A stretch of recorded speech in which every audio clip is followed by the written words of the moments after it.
এক পাজির গল্প শোনো, শোনো শোনো এক পাজির গল্প শোনো।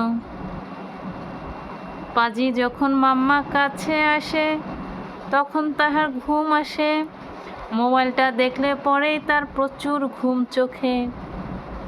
এই হলো আমাদের পাজি। সে এত সময় চোখ খুলেছিল, যখন সে আমাকে দেখলো মোবাইলটা নিয়ে আসছি তখন সে চোখ দুটো বন্ধ করে দিল। শোনো শোনো, এই দেখো পাজি চোখ খুলেছে, পাজি চোখ খুলেছে।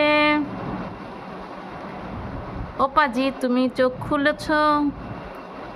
বাবা সে সব কথা শুনতে পায়, বুঝতেও পারে, কিন্তু দুঃখের বিষয় সে কোনো সারা শব্দ করবে না এখন, কারণ সে এখন একটু ভং ধরে বসে আছে। এটা হলো আমাদের পাজির গল্প। তার শোয়ার স্টাইলটা দেখো, আগে সে একরকমভাবে শুইতো আর এখন সে আমি যেভাবে ঘুমাই সে সেটাকে কপি করে এভাবেই শোবে। মানে মাম্মাকে কপি করতেই হবে। আমার 3 বাচ্চা আমাকে কপি করে। এক বাচ্চা উপর হয়ে ঘুমায় আমি যেভাবে ঘুমাই, আর এক বাচ্চা আমি যেভাবে মানে মাথা দেই যেদিকে সেদিকে সে সুন্দরভাবে মাথা দিয়ে ঘুমায়। মানে আমি তো বালিশ ছাড়া ঘুমাই, সেও বালিশ ছাড়াই ঘুমায়।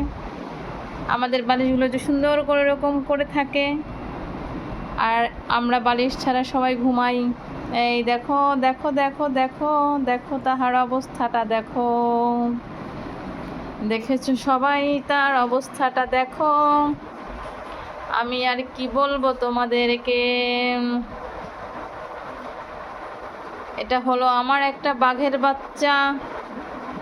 বাঘের বাচ্চা সব বুঝে কিন্তু কাজে কিছু দেয় না। ও আমার বাঘের বাচ্চা। দেখো লেজুটা কোথায় আছে, পাগুলি কোথায় আছে, হাতটা কোথায় আছে। আমি তো খুব চিন্তায় আছি বাঘের বাচ্চাদের জন্য। আজকে আমার টিনটিন সোনা ঘুরতে গিয়েছিল, তাকে খুঁজে পাওয়া যাচ্ছিল না। সে যে কোথায় কোথায় ঘুরে ঘুরে আজকে আসছে কে জানে, আর আল্লাহ জানে। সে আজকে ঘুরতে বের হয়ে আর বাসায় আসছিল না। আমি তো চিন্তায় একবার অজ্ঞান হয়ে যাওয়ার মতো অবস্থা হয়ে গিয়েছিল যে আমার টিনটিন কোথায় গিয়েছে। বাঘের বাচ্চা আবার 4 তলা পর্যন্ত যায়, এরপরে আর যায় না। বাঘু বাবা তুর তুর, মাম্মার গান শেষ।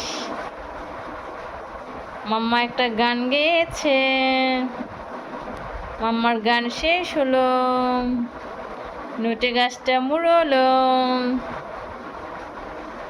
ও বাবা, বাবা তুর তুর।